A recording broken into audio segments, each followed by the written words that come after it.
Hello folks, Everchanger here, and welcome back to more Pokemon Blaze Black 2. Last time, the entire episode was devoted to the Pokestar Studios tutorial.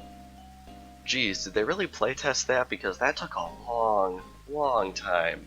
I think that's the first time where we had a whole episode go by and having our Pokedex stats be completely unchanged. Pretty crazy. But anyway, this time we are going to be heading down to the dock to see if we can talk to that guy that we saw there earlier. I'm sure you all know who that is. However, so, you guys are Team Plasma then. That's right, we're Team Plasma. 2 years ago, we were betrayed by the man we respected as our king and hero, so our conquest of the Unova region ended in failure. However, we'll never give up. We will persevere. We already have another plan in motion. Shut it. You guys are the worst. You talk about saving Pokemon, but you're just Pokemon thieves. Don't think I'll ever forgive you. In the ranch, we got chased by Lillipup. And now we're getting involved in trouble. This kinda stinks. Lillipup, don't they mean Herdier? Probably. Well, it's okay, isn't it? If we steal their Pokemon. Okay, kiddos, when you're ready, give it your best shot. I'll crush you and your new plans. I can never forgive Team Plasma. What? Think you can beat me? You bet. Haha, your Pokemon will be helping us take over the world in a few seconds. This is the evil team of Pokemon Black 2 and White 2. Team Plasma. They tend to train Poison and Dark type Pokemon, but unlike other teams in the series, they do tend to actually branch out a lot as well, which is pretty nice. But unfortunately, this matchup isn't the greatest, so hopefully we can just work with it. So, after an episode of not fighting with our Pokemon at all, now we are pretty much thrown into the main narrative of Pokemon Black and White 2, which is Team Plasma's attempting to conquer the Unova region and us attempting to stop it. The one thing I like about Team Plasma is in both the first games and these ones, their plot is a lot deeper and unexpected compared to other games in the series. We'll get to that as we go, but they sort of throw some curveballs into the structure of the story in Generation 5, which I really like. Alright, out comes Lucario. I'm probably going to keep Lucario on my team for the duration of the story. I know that seems a lot cliche, because everyone and their mother uses Lucario, but Lucario's freaking awesome. You gotta admit that. Alright, down goes Pawniard, get a decent amount of experience for that, and up next is Sandile, a Pokemon that we have not yet seen. I think we're going to switch over to Servine because Sandile is a ground type. Probably one of my favorite ground types, to be honest. It's so cool. Like, look at it. It's a dark and sandy crocodile thing. It's awesome. And of course it has Intimidate, which is a little unfortunate because that's going to lower our attack, but I'm pretty sure Leaf Tornado is special, so we should be able to survive no trouble. And there we go, one shot. Awesome. Down goes Sandile. Get our experience for that.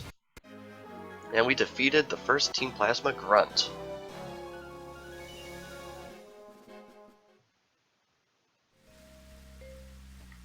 I can't believe kids like these caught us off guard. Let's run. And we actually get shoved out of the way, and off they go. What a bunch of creeps. Split up. You go check Route 20. If I'd lost, my precious Pokemon would have been taken. Thanks, you two. Use this. And we get HM01 Cut. This is the introduction of HMs in this game. Now, I believe HM01 Cut in this game is either entirely optional or only required like once. That's the one thing I like about Generation 5, and X and Y really had this as well. Nearly every HM is optional, which is the best thing ever. And off she goes. That's a hidden machine, right? It's Cut. Pokemon that know Cut can use it even when they're not in battle to cut down small trees. Oh, but more importantly, let's go after Team Plasma. Come on, we're splitting up and searching Route 20. And off he goes. However, there is one thing I would like to grab with this HM before we head onwards. So, let's head right on over, and there it is. Let's use it. Boot up our HM. Now who are we going to teach it to? Probably going to be Nidorino, unfortunately, because we're actually quite limited at the moment. I'm going to get rid of Lear, just because I don't see Nidorino getting too much more use from here on out, so I'm not really as concerned about its moveset. So anyway, now that we've taught it Cut, we can head down here into the Virbank complex once again, because I'm pretty sure there's a cuttable tree down here. Yes, there is, right here. So, you just walk up to it and use Cut, and you can pass right on through. Inside, we have TM59 Incinerate. This could be very useful in the future, so I highly suggest you grab this now. Unfortunately, our Servine, really not used to it having evolved this quickly. Our Servine has been poisoned, so we're going to be heading back to the Pokemon Center real quick, and it looks like we actually have a medal for us. So let's see what it is. It is the Heavy Walker medal, and the Busy Saver medal, and the New Face Hero medal. Not sure what all of those are about. I'll probably peruse through my medal case every, I don't know, 20 videos or so, just so we can get a grasp on our progress. Not sure what that pink one did, but I'm sure the other ones are fairly self-explanatory as to what the requirements are for them. But anyway, now that we have healed up, I think we should head out to Route 20 and chase after Team Plasma. We do not want them getting away with any shenanigans. Definitely not. That would not be good. Ooh. A trainer from Aspertia City challenged and successfully beat Roxy, the Virbank Gym Leader. You bet we did. Aw, man. Anyway, through here, we actually have the Team Plasma music playing. I'll be honest, I completely forgot this Team Plasma attack even took place at this point, because I hadn't played the game in a while, so I actually wound up finding out about it when I looked up a team for something else we were going to be doing. Help me check Route 20. Alright, they're around here somewhere, I just don't know exactly where. Let's hop down here. There's one guy hiding around here. They are. Yeesh, I really hate it when people won't let things go. So we have to fight yet another Plasma Grunt. I believe this is the only other one we have to fight at this stage, but we're going to be seeing a lot of Team Plasma over the course of this game, as you can probably expect. So don't rest on your laurels once we beat this guy, because we're going to have a lot more Team Plasma to deal with going forward here. Alright, I'm going to use Return as usual, and of course, the thing with Venipede, there's always one or two Pokemon in the game that likes to just spam Protect. In this game, it's Venipede and its evolutions, and Pidove and its evolutions that really tick me off in terms of their use of protective moves. Because honestly, in the single player, it's just delaying the inevitable. I know that it has uses in competitive multiplayer when you want to sort of scout out what your opponent is trying to do so you can plan for that. But honestly, in single player, the AI is not smart enough to do such things like that, so it's really not worth having the AI use because it just delays the inevitable. Anyway, we're going to send out Fluffy here because our opponent is sending out a Zubat. I believe this is the first Zubat we've seen, but it's definitely not going to be the last. Especially given an area that we're going to be going to in the very, very near future. Probably not this week, but probably next week. We're probably going to be heading there. Alright, just barely survived our Thunder Shock, so let's just lay down another one real quick. And down goes Zubat. Very nice. Got our experience for that. Actually quite a bit. And now we've got Seviper coming in, which is not a Pokemon you see very often. I think I'm going to send in Lucario just because I want to hit this thing quite hard. Plus, Seviper knows some very powerful Poison-type moves generally, and Lucario is immune to those, which I think we're going to want to take advantage of. So I think we're going to blast it with a Return. This should do quite a bit of damage. It might actually be a one-shot. Ooh, so close. But as you can see, this Viper doesn't have very much to do against us since it can't use its poison type moves. So we're pretty much set. Just smack it with a quick attack, and down it goes. We're gonna get a level up from that? We are. Lucario gets level 24, very nice. And we're trying to learn Metal Sound, which I think I'm gonna forego on. And that should have been it, right? Flaffy grows to level 19, which is also awesome, and yep, that was it. Down goes our second Team Plasma Grunt. Now that I think about it, if I run this way, no one can help me. I have to head toward the ocean. So, with that in mind, I'm going to flee again. Goodbye, Virbank City. And off she goes. Well, they're really good at running anyway. Still, she just said something useful. They must be moving around by boat. Castelia City has a big port. I wonder if they're headed there. Okay, let's go back to Virbank and look for someone who looks like they know a lot about ships. If I remember right, there was a place to board boats on the docks. Who do we know that knows a lot about ships? Gee, could it possibly be Roxy's father? I have no idea.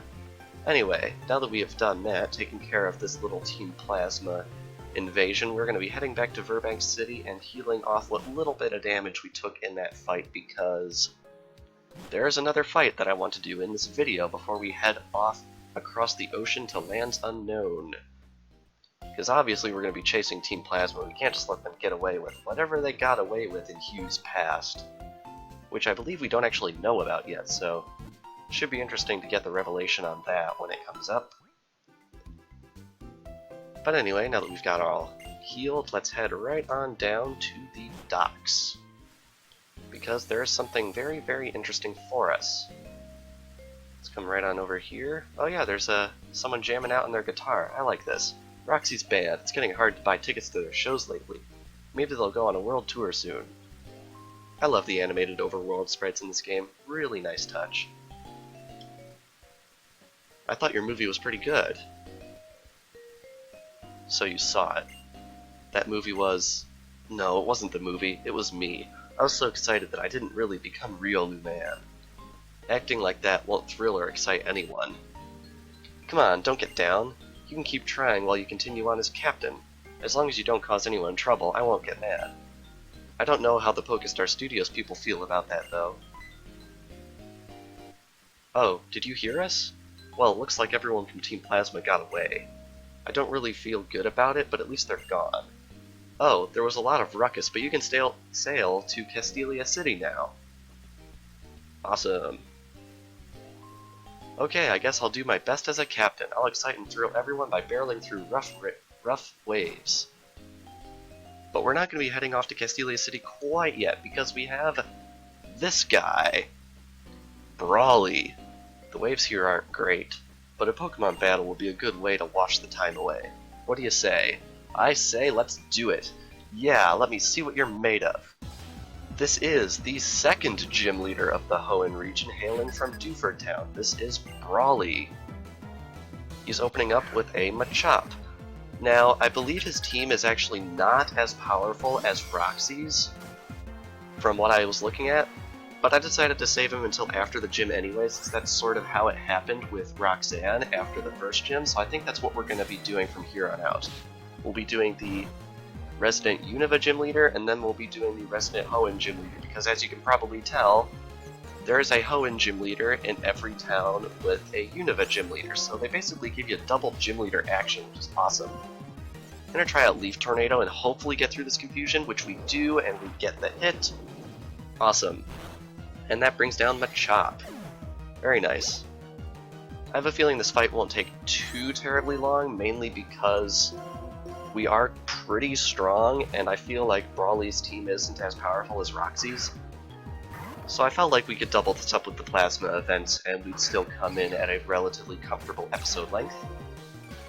Take that Intimidate like a champ. Now Scraggy, I don't believe we've seen this Pokemon before, but it is part Dark type, which means Force Palm will be a super effective move. Indeed.